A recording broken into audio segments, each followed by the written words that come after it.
team's going to join us shortly, but The Athletic recently conducted a poll among current NBA players about the most important topics and discussions in the league right now. It included the headline awards, like who is the MVP? And in that question, which Brian Windhorst voted yesterday live on our show for Giannis Antetokounmpo, the players voted for James Harden, with Giannis right behind him and Paul George third. I didn't want to focus on this because, look, this one is a toss-up anyway. I don't think anyone is going to be outraged regardless of which of those two guys win it.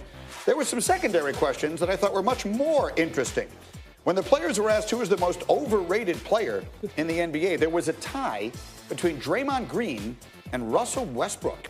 That's the one I want to bring to the table. Wendy, you made an interesting observation when I showed that to you earlier today about Draymond. Well, Draymond believes he's one of the most underrated players in the league, and he thinks he's one of the most underpaid players, too. So that one probably hit him pretty hard. What do you think, Jalen? Is Draymond Green overrated or underrated? Draymond Green is underrated. I've been watching Draymond Green since he was in high school. For those that don't know, he's from Saginaw, Michigan. He was a champion then. He overachieved at the university, at Michigan State University. He played there 4 years. And if you look back at his footage, he's changed his diet and he changed his approach and improved his jump shot. He was a second-round pick. Yeah. Yep. Now he's a three-time All-Star and a three-time champion and a starter on the best team in basketball. Yes, but for how long? Because it does bring up an interesting question. Depending on how this postseason shakes out, what do you think Draymond's immediate future, Brian Windhorst, might look like? Well, Draymond has pretty much yelled from the rooftops that he wants a contract extension this summer, which he is eligible for, and he wants a big one because he feels he is underpaid from his last contract that happened before the cap spike. The question is, with his body breaking down a little bit, and frankly, his last season and a half, his numbers have decreased as well. Will the Warriors be willing to give him the contract he wants? This is going to be a battle. We know because Draymond has switched agents and hired Rich Paul of Clutch Sports to go to battle for him. And the question is, if Kevin Durant leaves, will the Warriors retrofit their roster around the Splash Brothers and look to trade Draymond Green? Somewhere secretly in a drawer or in a locked file, there's a list of trade opportunities that the Warriors have come up with for Draymond Green because they are preparing for this moment. And the primary person the Warriors might be trying to get in a trade, their dream scenario if they lose KD is? They will call the Pelicans and make an offer for Anthony Davis. Now, the big thing about Anthony Davis is what happens with the Celtics. If Kyrie walks, do the Celtics make the premium offer? Because the Celtics can outbid the Warriors. They can outbid the Lakers. But if the Celtics don't make a premium offer, which frankly is possible if Kyrie walks, it brings in a whole lot of other scenarios. But any team that would trade for Draymond Green would inherit the exact same issue that the Warriors are facing.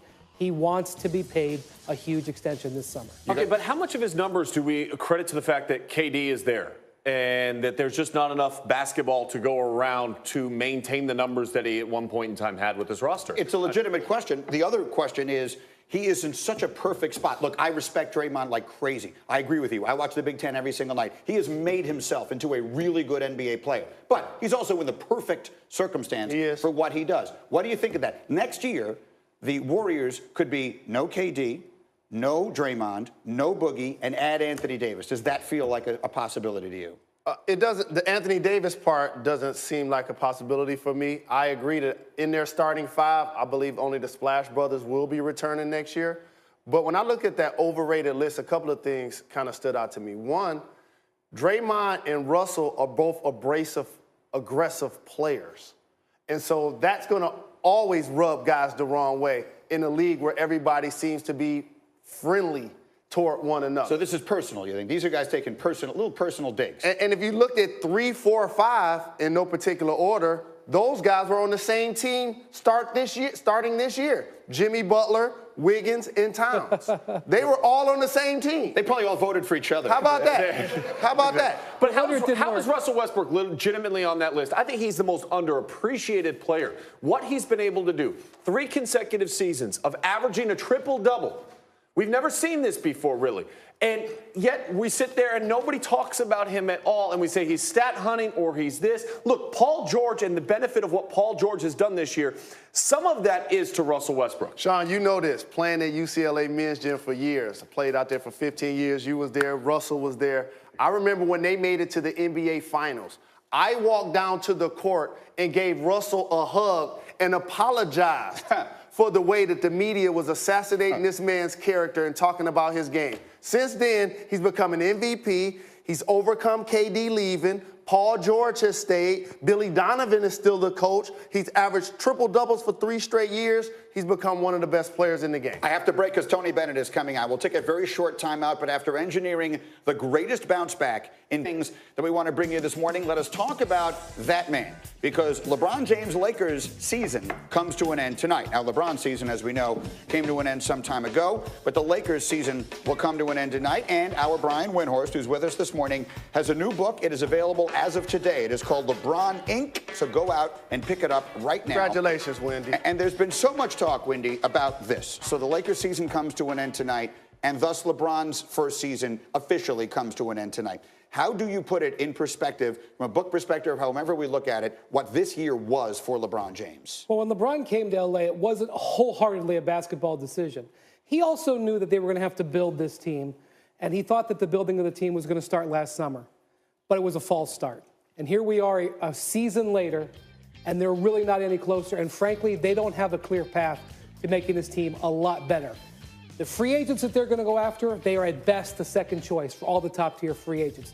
Doesn't mean that those guys' first choices won't, materialize and they won't go to the Lakers, but they are hoping for lottery luck or free agent luck elsewhere to help them out. Well, their offseason begins officially tonight, and you were telling us in the meeting the first decision they need to make, they could make as soon as tomorrow. I would expect that they have a decision on Luke Walton already made, that they will hopefully inform him tomorrow so that he can get on with his life. He will, I believe, get another job at some point relatively soon, and that they can move on with their coaching search. Quite frankly, there are guys lining up trying to interview for this job, and I think they need to get the process going because they have major moves they have to do to their roster. They need to move on from coach. Their approach to this offseason, I agree with you, is going to include second-tier free agents. The 4 Ks, as I'm calling them, KD, Kawhi, Kyrie, and Klay.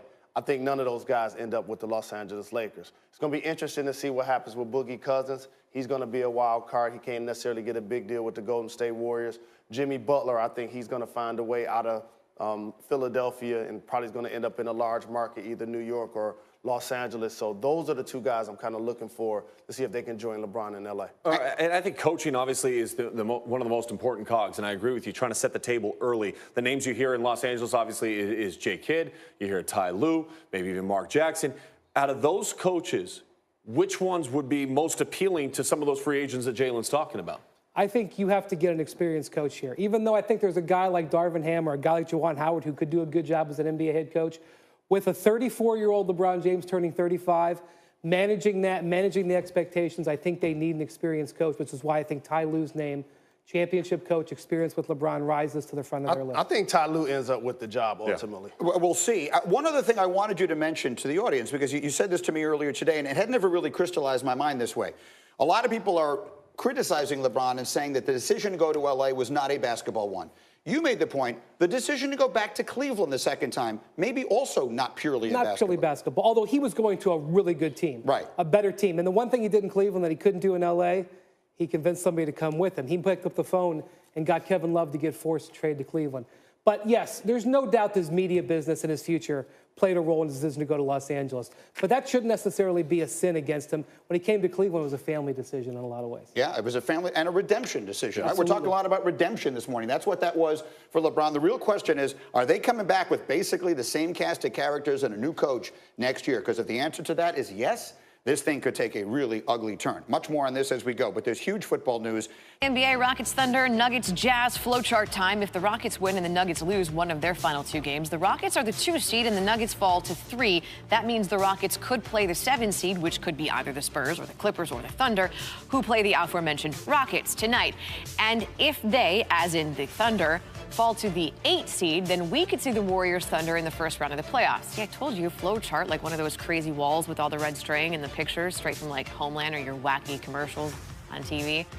Those, by the way, are your half-hour headlines. I love Carrie Mathison. So do I. And all of that basically to get you to this. There are 7 NBA games tonight that have at least some sort of playoff implication. Yep, a few teams still trying to sneak in, and of course there's a shuffle for those final seeds. For more on that, let's kick it over to Mike Greenberg. Good morning, Mike. Good morning, Nicole and Jen. Jalen here as always, and we are ready to go as we wrap up this NBA regular season. And as they mentioned, One game tonight that's pretty interesting, Thunder, Rockets. That could easily wind up being a first-round playoff series. How would you see that shaking out if those two teams have to go in round one? No. I don't want these two teams to play each other in the first round. No. James Harden and Paul George, two of the top 3 candidates for MVP. Russell Westbrook is averaging a triple-double for the 3rd straight year. We need these two teams to get past the first round. We don't need them to play each other in the first round. But while you're saying no, I have to believe the people in Golden State are saying yes. Get rid of one of our 2 biggest threats right off the bat before we have any chance to see it. Absolutely, and it's going to be personal against both of those teams regardless. We know about the history that Kevin Durant has with Oklahoma City. We know that the Houston Rockets feel like they would have had a chance to beat the Golden State Warriors last year had they not had an injury to Chris Paul. So it's going to be great theater regardless. Look, all other things being equal, and what I would like to see doesn't matter at all, but I'd like to see OKC and Golden State. I want to see Westbrook and Durant in the playoffs, right? That's what the league wants to see. I yes? want to see Golden State play against both of those teams. Right, but they've played Houston, and maybe they will again, maybe they won't. But that would be a fascinating matchup. Anyway, we could talk all day, and we will, coming up in about 23 minutes. We got Windy here, Sean Farnham, plenty of reaction from Minneapolis after the championship game last night. Curtis Strange live from Augusta, and James Harden, is he the MVP? It's Get Up, top of the hour, here on ESPN. Right now, Nicole and Jen. I've always been the leader of the pack. I've always been the commander. I've always been the person in front. I've always wanted what everybody else didn't want. I want people to say that LeBron James did it his way, and now he's a legend. I know it's going to be very challenging just because of the experience that the roster had at that point in time. I would never get comfortable with losing. The last few years, everybody's so accustomed to the losses that I'm just not accustomed to. LeBron and the Lakers have a lot of top free agents to choose from this offseason. You got KD, you got Kyrie, you got Kawhi. They're all expected to opt out of their contracts and at least test the free agent market. But who is going to want to go to LA? That's the question we are now asking as we go back to New York with Greeny.